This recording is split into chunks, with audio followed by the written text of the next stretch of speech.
ధనస్సు రాశివారు.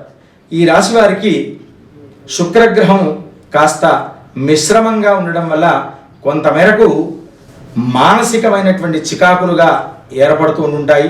అయినప్పటికీ కూడా కార్య సాఫల్యతతో చక్కని శుభ ఫలితాలు అనేటువంటివి పొందుతూ ఉంటుంటారు. అనుకున్న కార్యాలు అనుకున్నట్టుగా నెరవేరి సక్రమమైనటువంటి పద్ధతిలో ఆర్థిక పురోభివృద్ధి, ఆర్థిక క్రమశిక్షణను చేసుకుని చక్కని శుభ ఫలితాలు పొందుతూ ఉంటారు.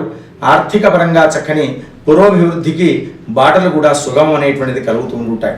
స్వస్తి ప్రజాభ్య పరిపాలయంతాం న్యాయేన మార్గేణ మహిం మహిషాః గోబ్రాహ్మణేభ్యః శుభమస్తు నిత్యం లోకాః సమస్తాః సుఖినో భవంతు.